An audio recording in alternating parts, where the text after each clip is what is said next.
अस्सलाम वालेकुम। कैसे हैं आप सब? ठीक ठाक? अल्लाह का शुक्र है मैं बिल्कुल ठीक ठाक हूँ जी। ये सुबह सुबह का टाइम है और ये कल का ब्लॉग है। ये मैं कल वाली जो वीडियो मैंने बनाई थी तो मैं वो दिखा रही हूँ आपको कि ये मैंने कल जितने काम किए थे सुबह सुबह। जी हाँ, ये किचन के बाहर का एरिया है जिसको मैं पूरा क्लीन कर रही हूँ और थोड़े थोड़े से यानी कि सेटिंग बना ही रही हूँ, क्योंकि एकदम से पूरा के पूरा घर जो है ना बिखर चुका था। तो पूरे घर को दोबारा समेटना बहुत मुश्किल होता है। तो अब ये सारा मैं क्लीन कर रही थी, क्योंकि कल इफ्तारी के टाइम पे जो हमने ना रूह अफ़ज़ा शरबत वगैरह जो बनता है ना, तो मैं बाहर बैठ कर फ्रूट वगैरह काट लेती हूँ। तो उस टाइम पर ना थोड़ा सा वो शरबत गिर चुका था, तो ये पूरा काउंटर टॉप जो है ना पूरा ख़राब हो जाता है। तो एक ख़राब शीट थी जो मैंने उतार दी, इसकी ख़राब हो चुकी थी। फिर ये वाली शीट मैंने ना इसके ऊपर बिछा दी। तो सॉरी। तो मैंने कहा चलो इसके बाद का जो भी काम होगा फिर वो मैं आपको दिखाती हूँ। यानी कि सुबह सुबह का टाइम में काम इतने ज़्यादा होते हैं कि क्या करें। हाउस हेल्पर आती है, वो भी लगी हुई होती है, मैं भी लग जाती हूँ साथ के साथ काम में, लेकिन घर के काम ख़त्म होने का नाम नहीं लेते।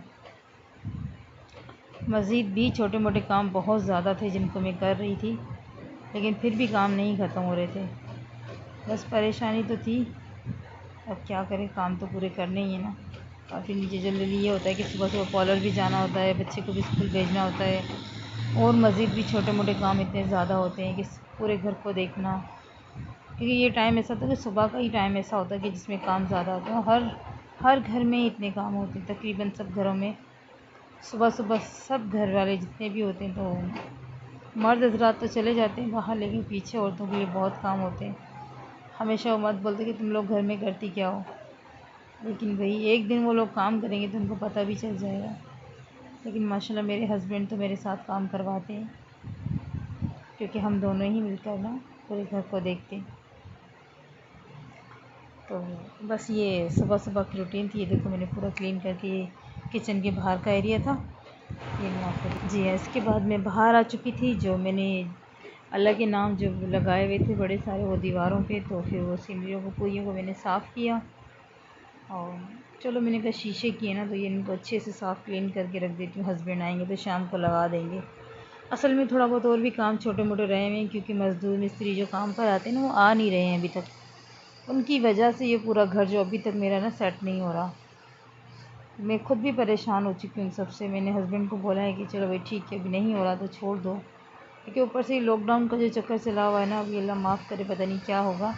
ये लॉकडाउन ख़त्म हो, ज़िंदगी समझो रुक सी गई है। तो बस इसी तरह से ये काम भी चल रहे हैं और डिस्टर्ब भी हैं, क्योंकि घर में जब हम लोग आते हैं थके हारे तो घर बिखरा हो तो घर बिल्कुल भी नहीं अच्छा लगता। बस मेरी कोशिश होती है कि सुबह जा रही हूँ तो सारे के सारे काम कंप्लीट ख़त्म करके फिर मैं पार्लर में नीचे उतरूँ, पार्लर में जाके काम करूँ, क्योंकि थके हारे आते फिर तो ये कि अपना रूम हो और चाय का कप हो, रिलैक्स होके फिर बाकी के काम हम घर के जो खाने वाने के होते हैं वो करें।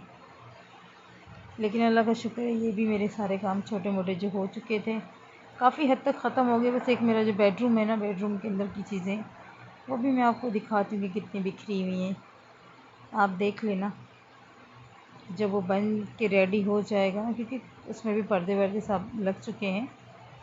बाकी जो बाहर का फर्नीचर है जो वो अंदर पड़ा हुआ है। जी ये मेरी दोस्त ने देखो मेरे लिए भेजी हैं चीज़ें। मेरे को ख़ास से है मेरी दोस्त, उसका नाम देवी है, उसने मेरे लिए कुछ खाने के लिए भेजा है। तो मैंने कहा चलो मैं आपको दिखाती हूँ।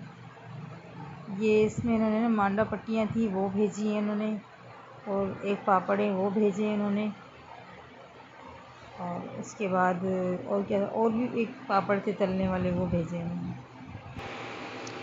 हाँ जी, ये पापड़ अभी मैं उनको फ्राई भी करूँगी, वैसे बड़े टेस्टी थे खाने में। हाँ जी, ये पापड़ तो मैंने यहाँ भी मिलते हैं हमारे शहर में भी, लेकिन वो ये मेरे को ख़ास से आए तो मैंने कहा चलो उसमें बड़े प्यार से मोहब्बत से भेजी। और मैंने कहा चलो मैं बना कर भी दिखा देती हूँ, क्योंकि वो भी मेरी वीडियो ज़रूर देखेगी, ये ब्लॉग ज़रूर देखने वाली है वो भी। और जी हाँ, आप लोगों का बड़ा प्यार है, बड़ी मोहब्बत है कि आप लोगों को ये जो भी मैंने ब्लॉग शेयर किए आपको पसंद आए। अभी मैंने ब्लीच लगाने का जो तरीका बताया था उस पर भी काफ़ी लोगों के कमेंट्स बड़े अच्छे आए हैं, लेकिन बहुत अच्छा लगा। देखिए जी, ये मेरा रूम है और इसी रूम में मैं थोड़ा सा काम कर रही थी। ये मैं किचन में आई हूँ। किचन के भी छोटे मोटे बहुत काम होते हैं, हाउस हेल्पर करती हैं, लेकिन ख़ुद को बड़ा देखना पड़ता है घर को। तो जो भी है किचन में चाय नाश्ते के बाद जितने भी काम होते हैं तो ये मैं ख़ुद करती हूँ। ये दूसरे दिन के काम है सारे, तो यानी कि आज के दिन के हैं ये। तो ये सारे मैंने काम किए हैं अभी आज के दिन में, सारे कंप्लीट किए छोटे मोटे, क्योंकि जाहिर सी बात है वो जो हाउस हेल्पर आती है वो बाहर से ऊपर से सफाई करती है, डीप क्लीनिंग नहीं करती। तो डीप क्लीनिंग जितनी भी होती है मुझे खुद करनी होती है, क्योंकि जब मैं किचन में दोबारा जब वो सफाई करके आती है, मैं जाती हूँ तो मुझे बिल्कुल भी नहीं अच्छा लगता घर। मेरी कोशिश होती है कि मैं बहुत अच्छे से खुद का काम कर लूँ घर का ना। और इसके बाद ये इफ्तारी के बाद का टाइम है शाम का। इफ्तारी वगैरह करके किचन के बाकी सारे काम ख़त्म कर लिए, मैं सब्ज़ी बनाने लग गई थी। चिकन का सालन बना रही हूँ, आलू चिकन। तो जी ये आलू चिकन का सालन बन रहा है, और सालन बनाते बनाते मेरी दोस्त आ चुकी थी और वो भी मेरे लिए सालन लाई थी, और बहुत अच्छा सालन बना हुआ था उनका। तो जी उनका बहुत बहुत शुक्रिया। फिर ये मैं सब्ज़ी बनाकर बीच में चली गई थी ना। और सब्ज़ी का तो आपको पता ही है आप लोगों को कि मैं उसी मेथड से जो मैंने बताया था तरीका, तो पिछली वीडियो में आलू गोश्त का सालन उसी तरीके से मैंने बनाया। रोज़ाना सोचती हैं क्या बनाएं, सब्ज़ी समझ में ही नहीं आती, तो मैंने कहा चलो भाई चिकन ही बना लेते और क्या बनाएं। जब कुछ समझ में ना आए तो यही समझ में आती है।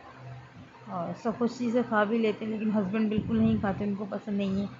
पसंद तो मुझे भी नहीं है,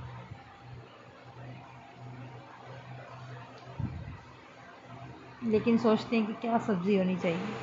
लेकिन ये है कि जब शोरबे वाला सालन बनता है ना तो रोटी चूर के खा सकते हैं। भाई मैं तो बड़ी मज़े से खाती हूँ, मुझे शौक़ भी है, यानी कि दाल भी बन जाती है तो उसमें भी रोटी चूर के खाती हूँ। मुझे ना काफ़ी हद तक पसंद है। तो जी अगर वीडियो आपको पसंद आए, ये ब्लॉग आपको पसंद आए तो ज़रूर लाइक शेयर करना। अगर चैनल पे नए हैं तो चैनल को सब्सक्राइब भी कीजिएगा। तो जी ये मेरा सालन बन रहा है, और अब मेरे और भी छोटे मोटे जो काम थे मुझे वो भी करने थे साथ के साथ,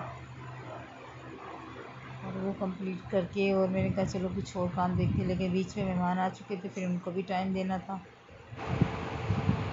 जी हाँ, ये सब्ज़ी तकरीबन तैयार होने वाली है, बस थोड़ा सा ही टाइम बचा था इसके अंदर। मैंने कहा चलो जल्दी से ये काम कर ख़त्म करते हैं। 2-3 रोटियां बनानी थी, फिर मैंने वो भी बना ली थी, दूध भी साथ के साथ गर्म कर लिया था। और मनाहिल भी बहुत परेशान कर रही थी। मनाहिल बस कुछ खाती है और तंग करती है बहुत ज़्यादा, बोलती है मुझे ये भी बना कर दो, ये भी बना कर दो। अगर कुछ बना कर देते हैं तो वो बिल्कुल ही नहीं खाती। तो आप लोग बताओ बच्चों को आप क्या खिलाते हो? जो मेरी बेटी तो बिल्कुल कुछ भी नहीं खाती, तो मुझे बोलने लगी कि आप मुझे पापड़ बना कर दे दो। और ये देखिए जी सालन बन गया है, तकरीबन सालन बस रेडी हो चुका था, मैंने हटा के रख दिया था। फिर रोटियां बना ली थी। अब रोटियों के बाद मैंने ये फिर किचन को देखो समेटा था, जो हाउस हेल्पर जो काम करके ख़त्म करके गई थी, तो बाकी के बाद वाले काम मुझे करने थे। तो फिर मैंने जल्दी ये सारे किचन को बिल्कुल समेट लिया था फ़ौरन फटाफट। फिर मुझे और भी काम था, क्योंकि मुझे ज़ीरा बनाना था ना। ज़ीरे को मैंने थोड़ा हल्का हल्का भून लिया था, उसके बाद जो है ना मैंने इसको यानी कि पीस लिया था। तो जी वीडियो पसंद आए तो कमेंट ज़रूर करना, मैं कोशिश करूँगी कि उनका आपको आंसर दे सकूं। और देखिए जी ज़ीरा बना रही हूँ। तो मिलते हैं किसी नेक्स्ट ब्लॉग में इंशाल्लाह। ओके भी, अल्लाह हाफ़िज़।